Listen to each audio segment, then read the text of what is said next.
Madison stood right in the middle of my bedroom, tilting a heavy plastic jug of bleach and cheap red wine over my custom $1,200 interview dress. The delicate fabric actually hissed. A dark, jagged stain bloomed instantly across the cream silk, ruining the only piece of clothing I owned that made me feel bulletproof. My mother, Helen, sat on the edge of my mattress, casually scrolling through her tablet. She barely glanced up from the bright screen. Stop making a scene. Rachel. She sighed, her tone dripping with exhaustion. Madison needs this $150,000 fellowship way more than some public school teacher ever will. Just let your sister have her moment. I locked my jaw. The air in the room grew so thin my lungs burned, but my hands remained perfectly steady.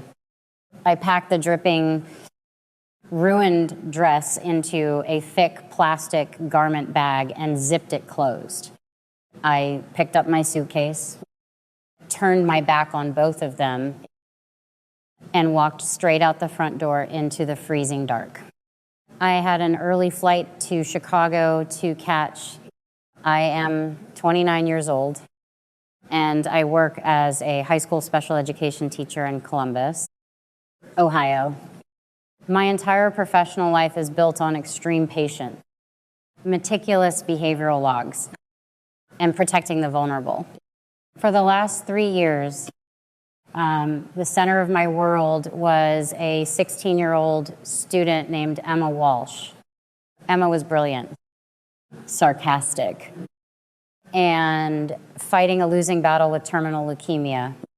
My classroom became her sanctuary away from the sterile hospital rooms. She spent hours curled up in the corner beanbag chair, filling physical, spiral-bound journals with her fierce, beautiful thoughts. When Emma passed away, the silence she left behind was deafening. To process my grief, I began writing. I poured my soul into a deeply personal manuscript, weaving my memories of her with the exact words from her journals, determined to honor her short but heavy life. My mother never understood my grief, just like she never understood my career. Helen viewed my teaching job as a mildly embarrassing hobby. In her mind, the only star of our family was my 24-year-old sister. Madison was the golden child, an aspiring lifestyle influencer who had never finished a single project in her adult life. Helen enabled her completely, constantly demanding that I hand over my modest savings to fund Madison's aesthetic photo shoots and trip. "Why are you wasting your time writing a depressing diary?" Helen scoffed one evening while I was typing at the kitchen island. "No one wants to read about a sick kid from a nobody teacher. Give the concept to Madison. She actually has an audience. She knows how to market tragedy." I slammed my laptop shut, staring at my mother. The sheer entitlement in her eyes was suffocating. I refused to hand over Emma's memory, locking my screen and walking away. She thought my silence was submission. She did not realize it was observation. 2 days later, my phone rang. A frantic parent of one of my students was calling about an emergency individualized education plan meeting. I stepped onto the front porch for privacy, leaving my laptop open on the kitchen counter for exactly 3 minutes. That was all it took. Helen did not need to hack a mainframe. She knew we shared a family network, and she knew the old high school password she had forced me to use for my cloud drive years ago. While I was calming down a crying mother on the porch, Helen grabbed the family tablet, logged into my account, located the folder titled Emma Drafts, and airdropped the entire manuscript directly to Madison's phone. By the time I walked back inside, the digital theft was complete. Madison wasted no time. She submitted the manuscript to a boutique literary agency in New York under her own name, claiming the tragedy of her dear friend Emma as her own lived experience. The agency loved it. They signed her immediately and wired a $15,000 advance directly into an account Helen co-signed. Flushed with stolen success, Madison then submitted the exact same manuscript to the prestigious Chicago Literary Fellowship, a massive opportunity boasting a $150,000 prize. 2 months passed. I applied for the exact same Chicago Fellowship, but I submitted a completely different essay focused on special education reform. When the email arrived confirming I was a finalist, I announced the news at the dinner table. Madison's face drained of all color. Her fork clattered against her plate. She realized the fellowship board was going to see both of us in the same building, panicked that I would mingle with the judges and discover her plagiarism during the networking events. Madison resorted to the desperate act of bleaching my dress. She wanted to shatter my confidence. She wanted me to cry, cancel my flight, and stay home where I belonged. She underestimated what I do for a living. I deal with tantrums, liars, and strict compliance laws every single day. I arrived in Chicago wearing that ruined, stained silk dress. I walked into the polished mahogany boardroom with quiet dignity, ignoring the stares of the executive board. Director Daniel Sullivan, a stern man in his 60s, did not ask me a single question about my education essay. Instead, he slid a thick printed manuscript across the long table. It was Madison's submission. The automated system had flagged the stylistic overlap between my academic writing and Madison's harrowing memoir. Ms. Hayes, Director Sullivan said, his voice echoing in the quiet room, "Why does your sister's submission read exactly like your portfolio?" I utilized my teacher mindset. I did not raise my voice, and I offered zero emotional defense.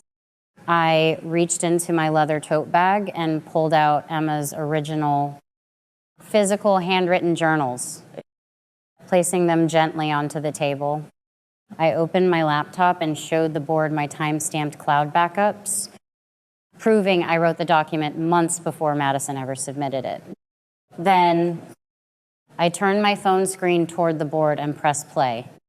It was a video of Emma, alive and smiling in my classroom, holding her journal. "Thank you. Rachel," Emma said through the small speaker, "thank you for helping me write our story down." The silence in the boardroom was absolute.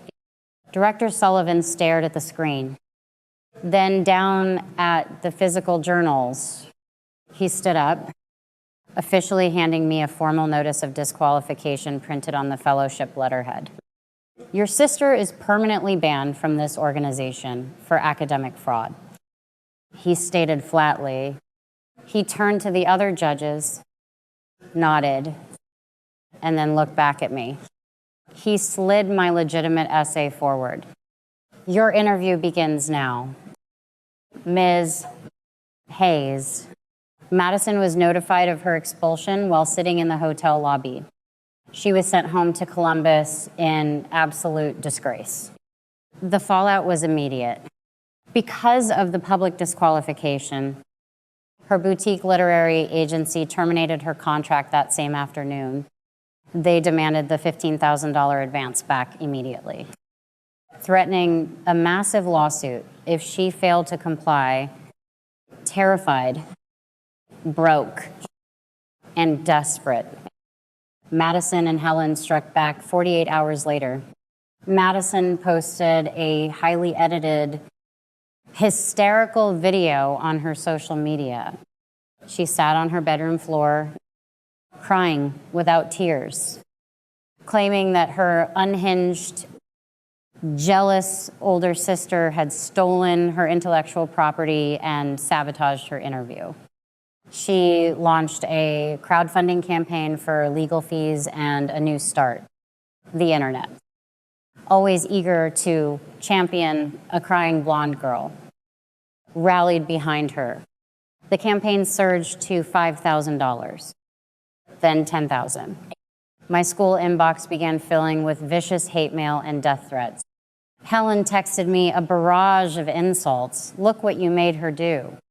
Apologize, and maybe she will take the video down. I ignored the text.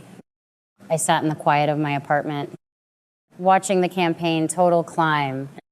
I deliberately waited. I knew the threshold for federal wire fraud. I watched the numbers tick upward, crossing $15,000, then hitting $20,000. I let the audience think she was winning. I let Madison lock herself inside a federal felony. The next morning, I bypassed the slow courts and struck with devastating precision. I filed a police report in Columbus for the felony destruction of my $1,200 dress. I had never used a home security system, but I did own a cheap motion-activated pet camera hidden on my bedroom bookshelf. I attached the unedited, crystal clear video of Madison ruining the dress and explicitly screaming, "I do not care if you wrote it." I submitted it first. Next, I reported the crowdfunding campaign for severe terms of service violations to prove the fraud. I uploaded the official disqualification letter from Director Sullivan alongside the pet camera footage. The platform's trust and safety team reacted immediately. The $20,000 was instantly frozen. Madison's video vanished from the internet. The trap snapped shut. Madison and Helen were now caught in a lethal double bind. If Madison tried to refund the money, she would be forced to admit to her followers that she lied. If she tried to withdraw the funds, she would commit federal wire fraud with an active police investigation hanging over her head. They were trapped with a massive agency debt and zero way out. That evening, my doorbell rang frantically. Through the security camera on my phone, I watched Helen banging her fists against the heavy wood of my front door. Her perfect hair was a mess, her face red and streaked with panic. "Please, Rachel." She screamed through the glass. "They are threatening to arrest her. The agency is suing us. Freeze the police report. Drop the claim. Please. She is your sister." I did not open the door. I did not walk down the hallway. I pressed the microphone button on my phone and spoke calmly into the speaker. "Madison wanted a story." I said, "Now she has one." I turned off the monitor, deleted her contact from my phone, and walked away. The dust has settled now. Madison is facing severe legal consequences and crippling debt. Helen drained her retirement savings trying to hire defense attorneys to keep her golden child out of a jail cell. Emma's manuscript is safely published under my curation, with every single cent of the proceeds going directly to a pediatric leukemia charity. But the real victory was never about the money, and it was certainly never about the dress. It was about dismantling a psychological prison I had lived inside for 29 years. When you grow up as the scapegoat in a narcissistic family system, you are conditioned to believe you are broken.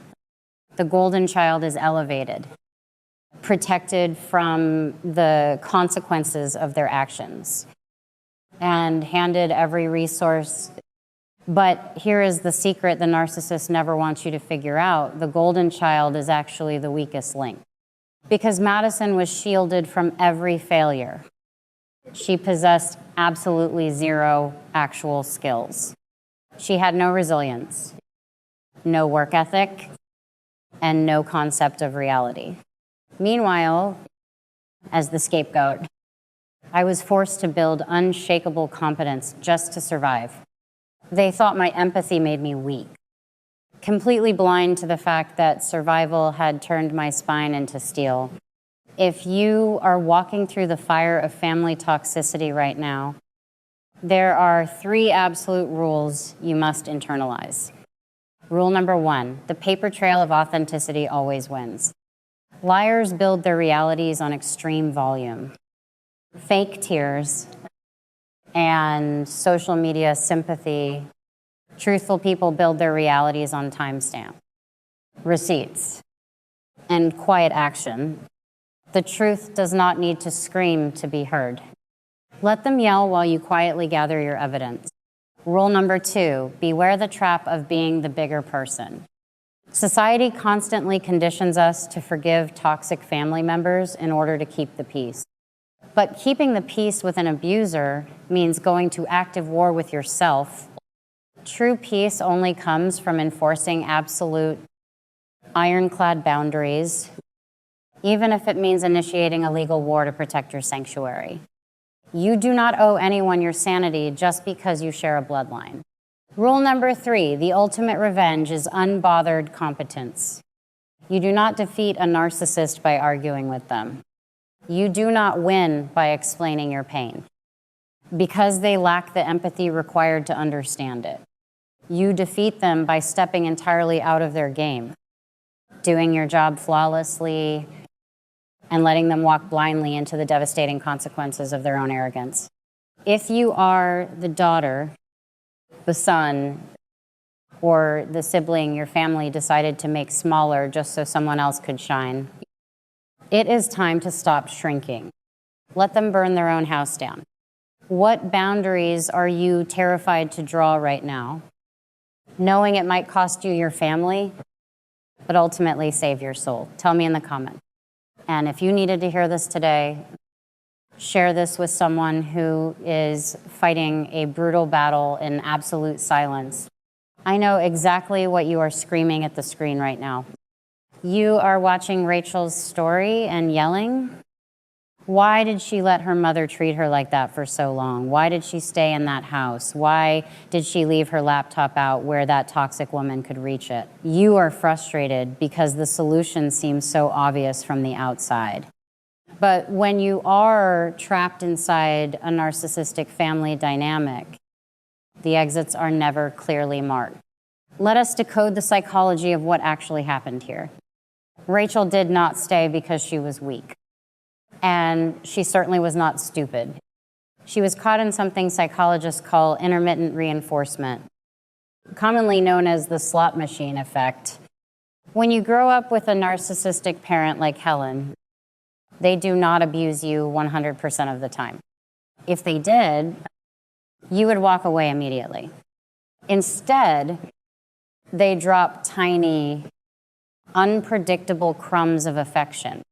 A fake smile here, a rare compliment there. It keeps the victim pulling the lever, hoping that this time, finally, they will hit the jackpot of genuine parental love. Rachel was addicted to the hope of having a real family, but the moment she realized her grief over Emma was being monetized for Madison's ego, the slot machine broke. The illusion shattered. Now, let us talk about the street-smart financial defense Rachel deployed, because this is where she turned a tragic family drama into a masterclass in legal strategy. Rachel executed what we call the silent audit. Notice how she did not confront Madison when the manuscript was first stolen. Confrontation without leverage just gives the scammer time to hide the money and change their story. Scammers thrive in chaos. They drown in details. Rachel waited until she had the physical journals, the timestamps, and the video. She built an airtight case in the shadows. Then came her most brilliant move, allowing the crowdfunding campaign to swell past the $20,000 mark in financial self-defense. This is called letting the enemy overextend. If Rachel had shut down the campaign at $500, it would have been a slap on the wrist. By waiting for the total to cross major financial thresholds, She elevated a petty family dispute into federal wire fraud territory. She used the terms of service of the platform and the rigidity of the law to do the fighting for her. She did not have to scream. The police report did all the talking. The lesson here is profound. Blood does not make you family. Loyalty, respect, and mutual care do. You are absolutely allowed to walk away from people who hurt you, even if their names are on your birth certificate. Trust is earned through consistent behavior, not owed through biological accident. Your peace of mind is your most valuable asset, and you must protect it ruthlessly. If Rachel's story resonated with you, or if you have survived your own version of Helen and Madison, drop your story in the comments below. Subscribe for more deep dives into the psychology of survival. And remember, you are not required to set yourself on fire just to keep toxic people warm. You deserve to be free. I know exactly what you are screaming at the screen right now. You are sitting there yelling, why did she not just lock her computer? Why did she let her mother walk all over her for 29 years before dropping the hammer? It is incredibly easy to see the exit signs when you are standing safely outside the burning building. But let me decode the psychology of what actually happened here. Rachel was not weak, and she certainly was not stupid. She was trapped by a psychological mechanism known as the slot machine effect, or intermittent reinforcement. When you grow up with a narcissistic parent like Helen, the abuse is never 100% constant. If it was, you would simply walk away. Instead, they drop tiny, unpredictable crumbs of hope, a rare compliment. A fleeting moment where they actually play the role of a loving mother. It keeps the victim pulling the lever, addicted to the false hope that this time they will finally hit the jackpot of genuine family love. Rachel's delay was not cowardice. It was the tragic side effect of surviving a highly manipulative system. Now, let us look at the street-smart financial defense Rachel deployed the moment that illusion finally broke. She did not just get mad, she got methodical. First, she executed what we call building the case. When the theft happened, Rachel did not scream or confront Madison empty-handed. Scammers and narcissists thrive in emotional chaos, but they absolutely drown in cold details. Rachel gathered her physical journals, timestamped cloud backups, and video evidence in total silence. She let them think they were getting away with it while she armed herself. Next came the audit strategy. Instead of arguing with her mother's delusions or screaming at her sister in a hotel lobby, she let the fellowship's automated systems and the director's plagiarism check do the talking. She audited their lie with undeniable institutional proof. But her absolute masterstroke was the buyout. In this scenario, she invested her patience to buy her permanent freedom. Rachel deliberately waited for that crowdfunding campaign to cross the $20,000 mark. She knew that stopping the campaign at $500 would merely be a slap on the wrist. By letting Madison's greed inflate the total, Rachel elevated a petty family dispute into a federal wire fraud trap.